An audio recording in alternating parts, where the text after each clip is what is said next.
Hi everybody, welcome to the New York Stock Exchange. This is theCUBE's Mixture of Experts series. NYSE Wired and theCUBE are here at the Buttonwood podium. We have a special guest, Sanjay Mirchandani is here. He's the CEO of Commvault, many-time CUBE alum. Great to see you, my friend. Good to be here, Mike. Thanks so much for taking some time and good to see you. You look good. And coming here and we've watched your career. We first met you when, of course, you were the CIO of EMC. That was a long time ago. And we were chatting earlier about some of the innovations you brought. IT was the Department of No when you joined it, and I think you turned it into, and we've seen other companies like ServiceNow sort of change that mindset, but you were really early on there. And of course, a lot of people don't know, it's rare to see a CIO then become a CEO, but you're not a historical CIO. You came from the business world when you were at Microsoft. An accidental. Right, and so so this is you're now in the right spot, and it's just an amazing career, so congratulations on that. Commvault, you've done an amazing job at turning Commvault into sort of a new company. We want to talk about that, but first of all, what are you doing in New York? It's good to be here. So we have our flagship event this week, starting today. Shift. Shift, and we inaugurated that 2 years ago here in New York, and so we're back. We did it in London last year. And it has two real purposes. One is to bring our customers, partners, industry luminaries together to really discuss trends and what's happening. So that's all happening this week. And second is we use it as our platform to launch our new technology. And we're doing that as well with our Commvault Cloud Unity platform. So it's all happening today. So the hot topic, of course, is cyber resilience. Business resilience was sort of in vogue during COVID because we realized disaster recovery doesn't equal business resilience. But AI has taken this to a new level. Cyber, of course, you guys are at RSA, we're there as well. I mean, it's a massive show. And so the traditional backup, the data protection business, it really has become a fundamental component of cyber resiliency. Why now? Why is cyber resilience suddenly so top of mind? Dave, I don't think it's sudden. I think it's been top of mind since probably COVID. Yeah. Because we saw a massive increase as people worked remotely, as you couldn't get into your data centers, as the world changed, where the bad actors really took advantage of that to start attacking, to start really exploiting companies. And we saw a massive increase of attacks and sophisticated attacks. Now that hasn't necessarily gone down. So we took a bold move 2 years ago here and said, the world has evolved from data protection to true cyber resilience. And what does cyber resilience mean? To us, it means the ability for a company to really come back to life predictably after sort of a catastrophic cyber attack, and all the nuances that go into a cyber attack. So knowing how to recover from that and to be prepared for that. So it's been a while. The difference is, though, I think what you're noticing is it's gone from a backroom conversation about backup to a boardroom conversation about resilience, and that's the difference. And of course, cyber has gone to that boardroom, and now your world has also done that. And of course, in COVID, it was the remote work that created the exposure, and now AI is creating greater exposure. So explain why. So AI, you and I both know this, we talk about it. AI is going to be the single most catalyzing, if you would, technology that we've seen, okay? And it's moving at a pace that's unprecedented. The opportunities are what we're all sort of excited about, what it can do for us, what it can change for us, how fast we can move things around. But with that unbridled sort of enthusiasm comes a responsibility around being able to really govern it. And I don't mean sort of regulatory governance. I mean inside of the enterprise, making sure that as you enable it, as you deploy it, as you encourage it inside your business, you're also putting the guardrails to manage it. Because the heart of AI, regardless of where everyone's focus might be on infrastructure, it's data. And what we know is data. And that's what we've done for 30 years, is protect data.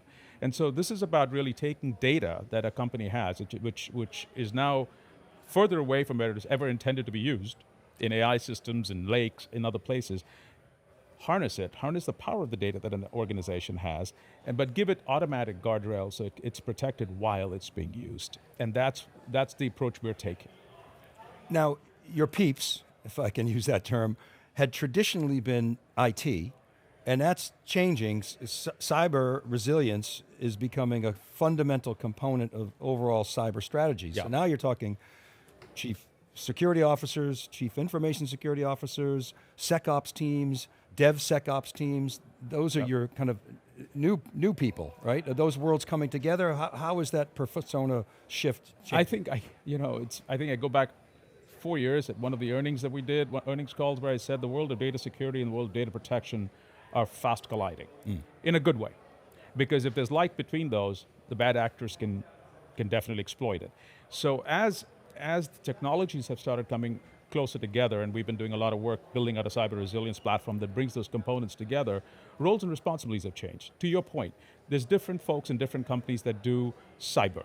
But what it is end to end. You have to go from defending the business to recovering the business. And so in most cases, I'll sit down in a meeting, if it's not with the C-suite, with the CISO and the CIO, because they are responsible for resilience. Now, pieces of that puzzle can be solved by either team, but really they have to come together to take care of it. So yeah, we do talk to both of them. Explain how you transformed the company, because you made some acquisitions, you leaned heavily into the cloud. Now AI comes into play. You just sort of laid out, you got to defend against the bad guys getting in. You have to assume they're going to get in, and then once they're in, you got to discover what happened, and then you got to recover and make sure that data is of high quality. So how did you sort of reconstruct your product portfolio for that era? So when it comes to the classic defend model, we partner, because that's an area of expertise that is different. So whether it's the Microsoft suite of products, whether it's CrowdStrike, we partner. And we have two-way intelligence between our platform and their feeds. And so what we do is once we know there's something happening, our platform has evolved from being a backup, like a leading backup and recovery platform, to a true cyber resilience platform. And now with AI, we're incorporating everything we've done in that with the nuances of AI. So we will continue to partner on intelligence, but we're saying that for AI, if you're training your models, if you've got data coming from multiple sources, if you've got changes that are real time, even like incredible pace, you can't wait to do a recovery. You have to be at the front end of that process, because it's too late if you don't know what happened. Mm-hmm.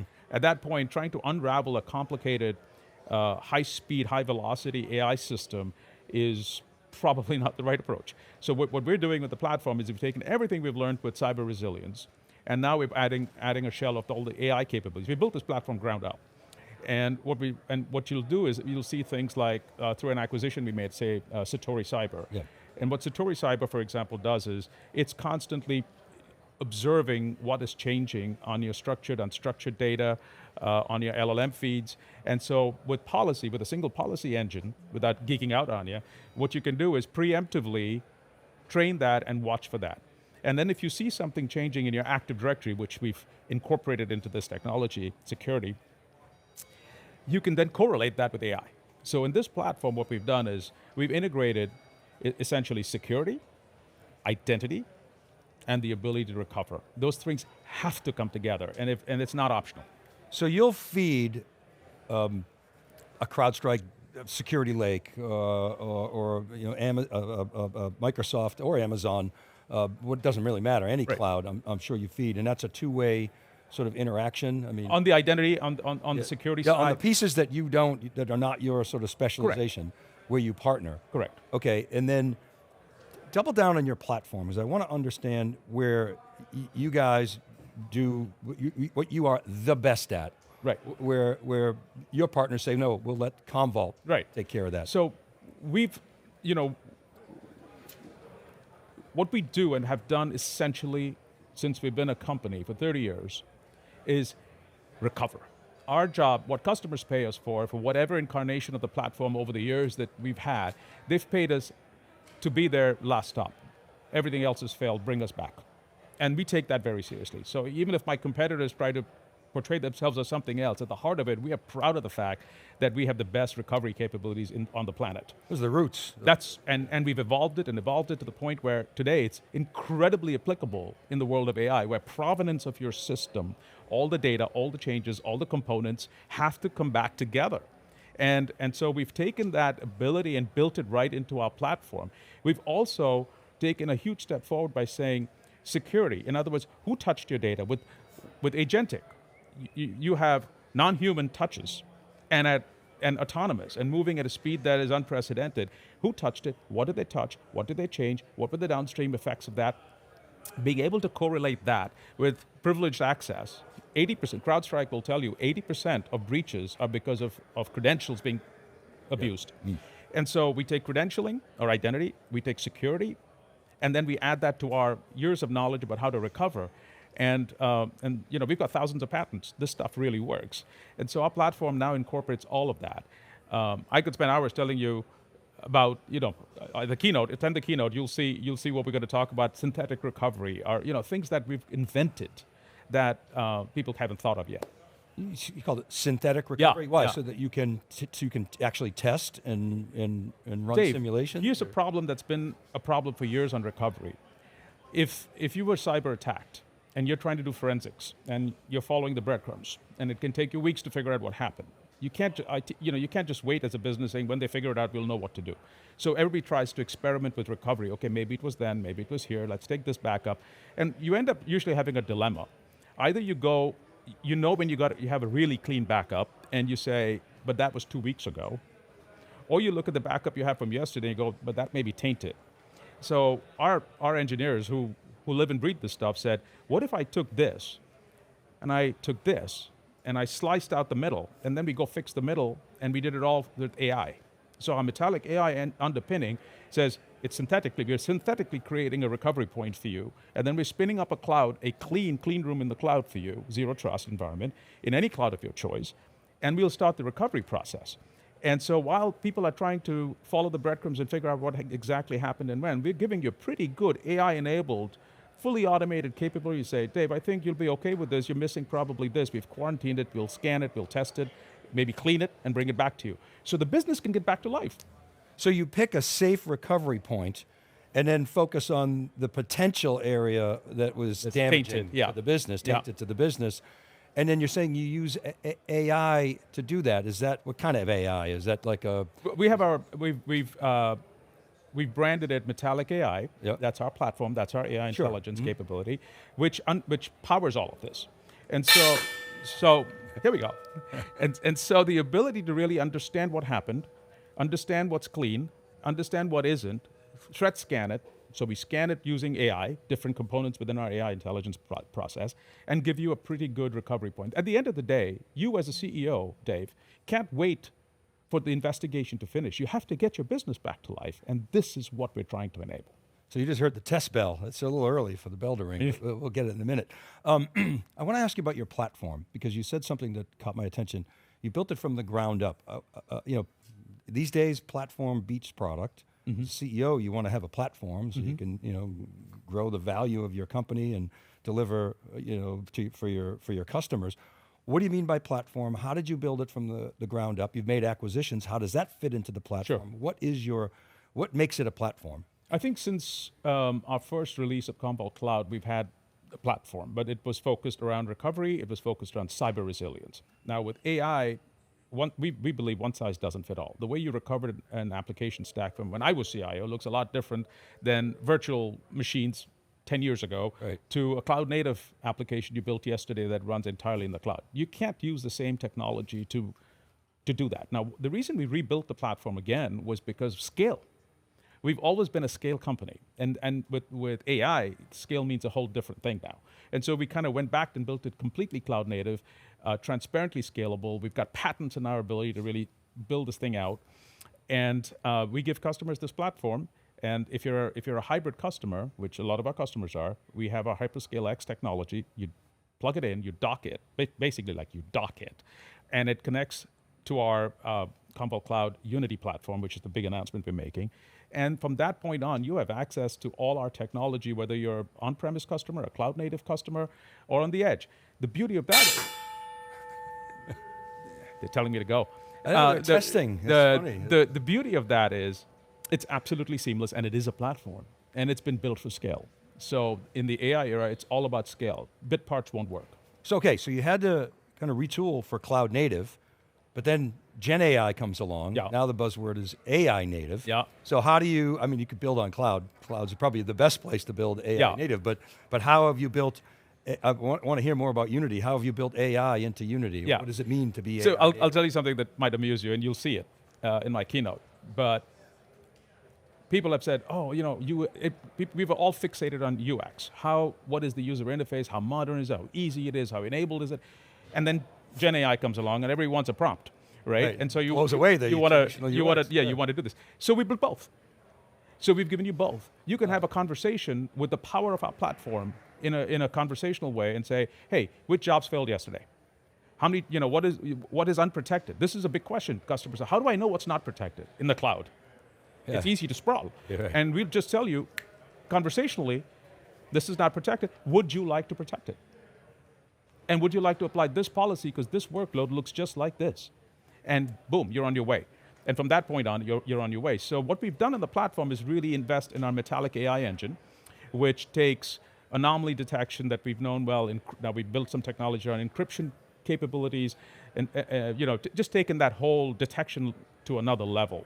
Built a scalable fabric, and we've made a few acquisitions over the years that are enabling some of this. I talked about Satori Cyber, that sort of gives you the visibility and the observability around what is changing.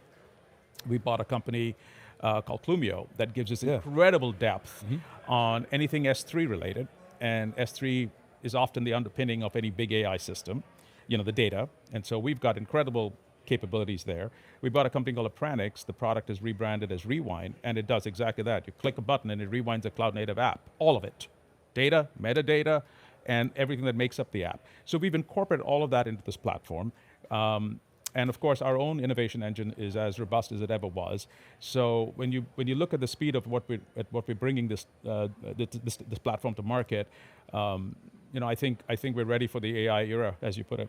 So in the example you just gave, you got a human in the loop. Yeah. How do you see agents playing into this world? How do you govern those agents? At what point will we be able to trust the agents so they can actually take agency without the human in the loop?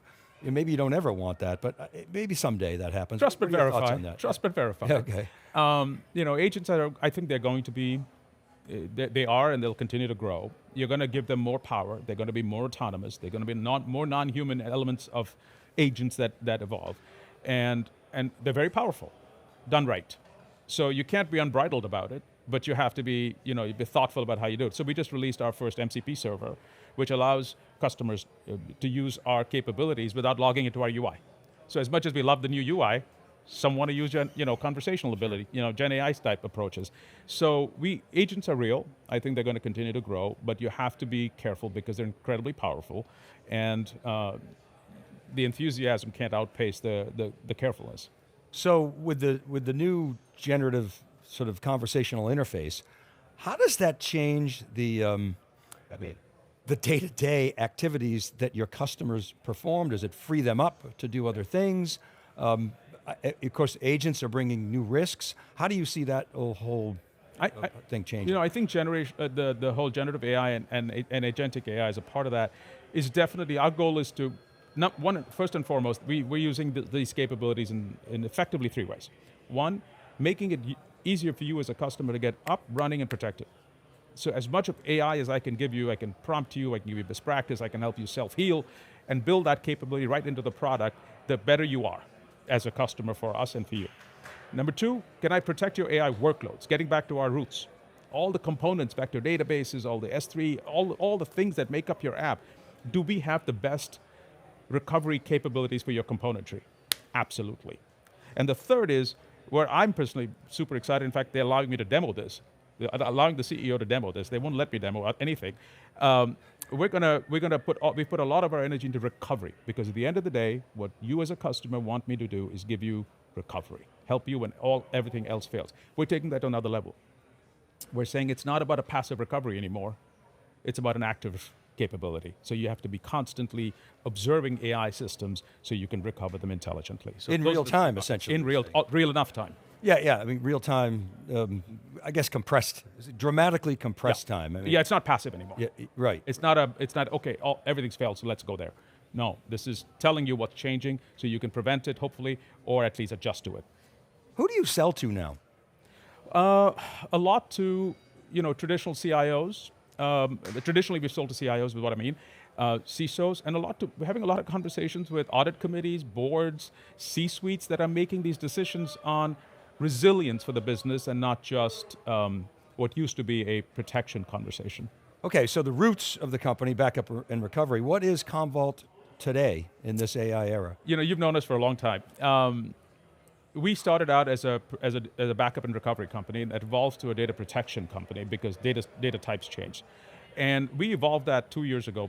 You sort of took a stand and said, it's got to be more than what we've done. So we disrupted ourselves and you got to be resilient, which means things have to change in the face of cyber.